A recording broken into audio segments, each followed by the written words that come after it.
Você já imaginou que as figuras mais perigosas da Bíblia não são apenas homens? Atália, a rainha de sangue, mostra que por trás de tronos, seduções e decisões sombrias, havia mulheres que não hesitaram em destruir famílias inteiras para alcançar o poder.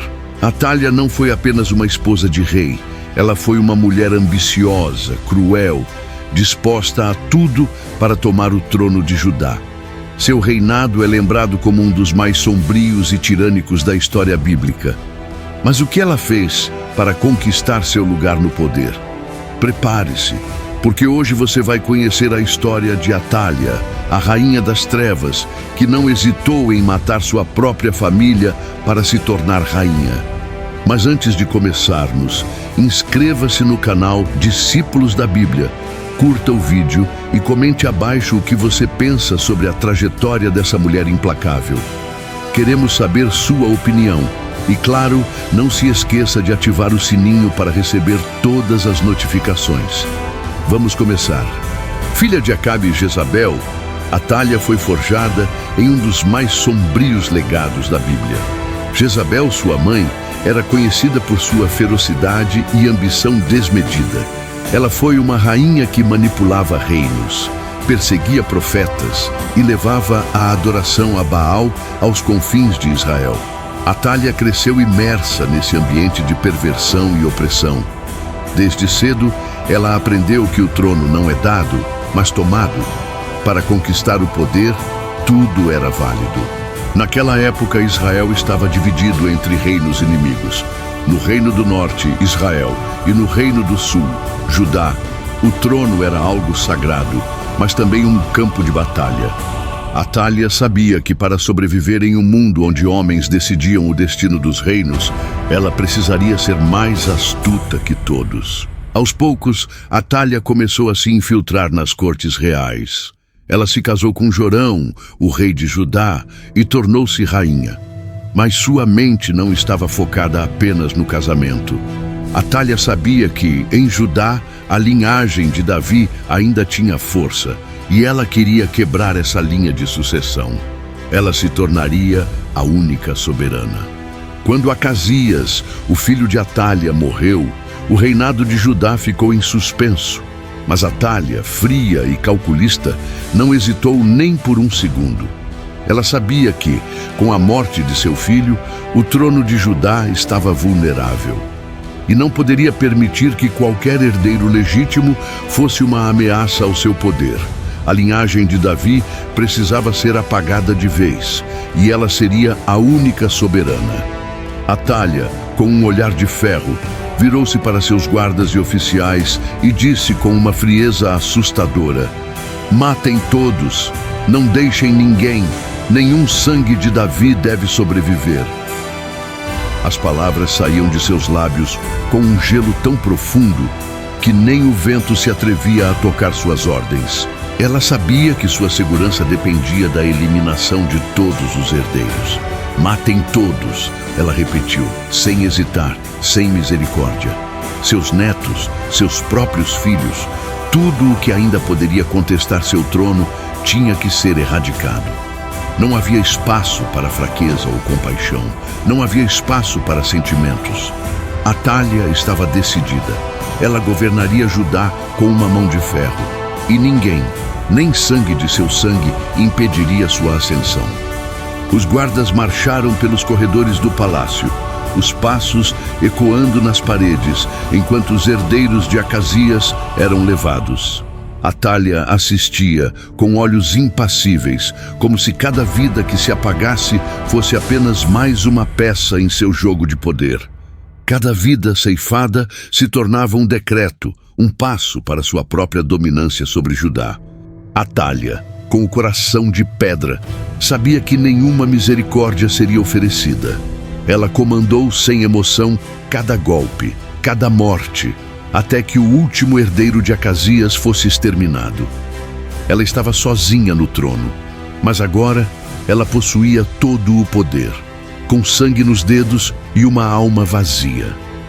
Mas havia um segredo que Atália não sabia. Enquanto ela fazia da morte seu caminho para o poder, O último herdeiro legítimo de Davi estava sendo salvo, oculto entre os muros do templo, longe dos olhos da rainha tirana.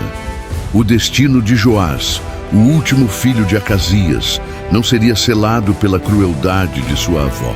Enquanto Atália executava sua ordem cruel, eliminando todos os herdeiros legítimos da linhagem de Davi, havia uma única vida que ainda restava: um bebê. O último herdeiro, Joás, ainda respirava, inocente, mas sua vida estava em grande perigo. Era um milagre que ele ainda estivesse vivo. Foi então que, em um ato de coragem e desespero, Jeoseba, irmã de Acasias, viu o que estava acontecendo. Ela sabia que, se Atália encontrasse Joás, ele seria destruído junto com todos os outros herdeiros. Sem hesitar, ela correu pelos corredores sombrios do palácio, seu coração batendo forte contra seu peito. Jeoseba sabia que o destino de Judá estava em suas mãos, e Joás era a última esperança. Com a respiração ofegante, ela se aproximou do quarto onde Joás estava escondido, envolto em panos simples, tão pequeno, tão vulnerável. Ela o pegou nos braços, a pressão de seus dedos segurando-o com toda a força de uma mulher desesperada, com lágrimas nos olhos e o coração partido. O futuro de Judá estava ali, em seus braços. Joseba, com a criança ainda em seus braços, moveu-se rapidamente pelos corredores escuros, seus passos silenciosos, mas cheios de urgência. Ela sabia que, se fosse pega, a morte de Joás seria uma certeza. Mas ela também sabia que Deus havia determinado um plano para aquele menino. Joás não morreria ali. Em um movimento quase furtivo, Joseba entrou no templo, o último lugar onde Atália jamais pensaria em procurar. Os levitas e sacerdotes que ali estavam, homens de fé e coragem, olharam para Joseba com um misto de admiração e medo, mas eles sabiam que não havia outra escolha. Joás era o futuro de Judá. Joseba, com Joás em seus braços, o levou para o refúgio sagrado do templo. O lugar que deveria ser um abrigo para Deus, agora se tornava um abrigo para a esperança.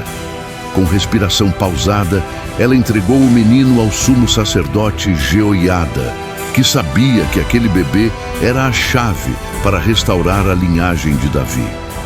Joás estava seguro, mas o destino de Judá ainda estava longe de ser garantido. Enquanto Atália continuava seu reinado de terror, com os olhos cegos para o que se passava dentro do templo, Joás foi protegido nas sombras. Ele cresceu em segredo, sabendo sem entender que a promessa divina o sustentava. O templo, o último vestígio da fé verdadeira, agora guardava o último legítimo herdeiro de Judá. Enquanto Atália governava Judá com mão de ferro, o futuro do reino estava se formando nas sombras do templo.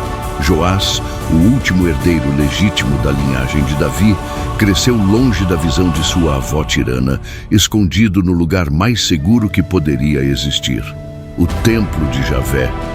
Ele foi cuidado e guiado por Jeoiada, o sumo sacerdote, que com sabedoria e fé preparava o menino não apenas para ser um rei, mas o rei de Judá.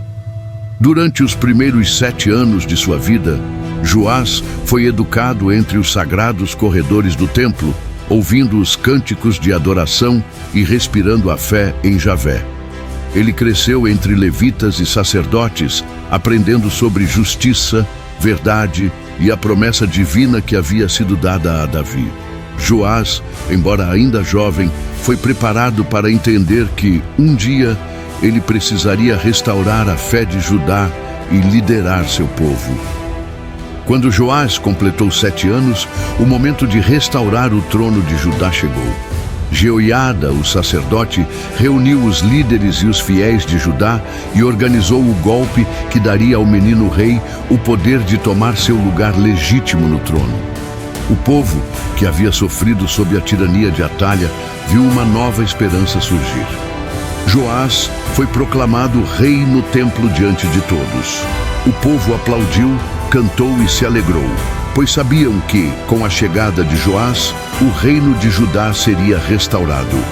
A fé verdadeira voltaria a Jerusalém, e a violência e idolatria que haviam corrompido o reino seriam finalmente destruídas. Mas Atália, ao ouvir o som da proclamação, soube imediatamente que seu reinado de terror estava chegando ao fim. Ela correu em direção ao templo com a intenção de destruir qualquer tentativa de restaurar a linhagem de Davi. Quando Atália ouviu o barulho do povo correndo e louvando o rei, seu coração gelou. Ela não podia acreditar no que ouvia. O som de alegria, de triunfo, de redenção. Ela sabia que Joás havia sido proclamado rei e aquele era o fim de seu reinado. Atália correu até o templo do Senhor, sua mente cheia de raiva e desespero. Ela tinha que ver com seus próprios olhos o que estava acontecendo. Ela olhou para o que acontecia diante de seus olhos e viu o rei em pé, a coluna, conforme o costume. Ao seu redor estavam os cantores, os trombeteiros, e o povo de Judá se alegrava, tocando as trombetas e aclamando o rei legítimo. Atália viu o que temia. O trono que ela roubara agora estava devolvido ao legítimo herdeiro, e o povo não a temia mais. Em um gesto de desespero e humilhação, Atália rasgou suas vestes. Com os olhos cheios de fúria, ela gritou para o templo: "Traição! Traição!" Suas palavras ecoaram pelo templo, mas, ao contrário do que ela esperava, ninguém correu para socorrê-la. O povo que antes a temia, agora desprezava sua tirania. Foi então que Jeoiada, o sumo sacerdote com a autoridade de Deus, deu a ordem para que a justiça fosse feita. Ele olhou para os capitães dos 100, os líderes militares que estavam sobre as tropas, e disse: "Levai-a fora, entre as fileiras, e matai-a à espada, pois o sacerdote tinha dito: não a mateis na casa do Senhor." Com ordens claras e inflexíveis, os guardas tomaram Atália. Ela tentou lutar, tentou gritar, tentou se apegar a seu último poder. Mas não havia mais espaço para fraqueza ou opressão. Atália foi arrastada para fora do templo, sem mais forças para resistir. Ela foi levada fora dos muros sagrados, onde sua tirania seria finalmente extinta. Atália, que uma vez fez o povo de Judá viver com medo, agora estava sendo despida de sua autoridade e capturada pela justiça divina. Ela foi levada para a entrada da casa do rei, na Porta dos Cavalos, onde a sentença foi cumprida. Ela morreu ali, não como uma rainha, mas como uma mulher que tentou destruir a linhagem de Davi e, com isso, foi destruída por sua própria arrogância. A justiça de Deus prevaleceu e o povo de Judá, finalmente liberto da tirania de Atália, pôde começar a reconstruir sua fé e seu reino. O trono estava restaurado e, com a morte de Atália, o reinado de Joás como rei legítimo de Judá começava. Com a morte de Atália, o reinado de Judá finalmente estava restaurado. O povo que antes vivia sob o domínio do medo e da tirania, agora experimentava a liberdade e a esperança. Joás, o menino que Atália tentou destruir, se tornou o rei legítimo de Judá. E com isso, o templo, a história de Atália é um aviso de que, embora o poder sem justiça possa parecer invencível por um tempo, ele sempre chega ao fim. O reinado de Atália, baseado na violência e na traição, desmoronou e a verdadeira justiça prevaleceu. O trono de Judá não seria derrubado pela força ou pela sombra da tirania, mas pela fé e pela promessa de Deus. A história de Atália também nos ensina uma lição poderosa sobre a soberania de Deus. Mesmo quando tudo parecia perdido, Deus preservou a linhagem de Davi e usou Joás para restaurar o reino. O mal pode durar um tempo, mas a justiça divina sempre encontrará seu caminho. Que lição podemos tirar disso tudo? Que em tempos de escuridão, a luz sempre encontra uma forma de brilhar, e que, por mais poderosos que sejam os inimigos, Deus sempre tem um plano para restaurar a justiça e a verdade. Se você ficou tocado pela história de Atalha e Joás e quer saber mais sobre outras histórias da Bíblia, não se esqueça de curtir, comentar e compartilhar este vídeo. E claro, inscreva-se no canal Discípulos da Bíblia para não perder as próximas histórias poderosas da Palavra de Deus. Que você possa ser fortalecido e inspirado a viver com fé e justiça.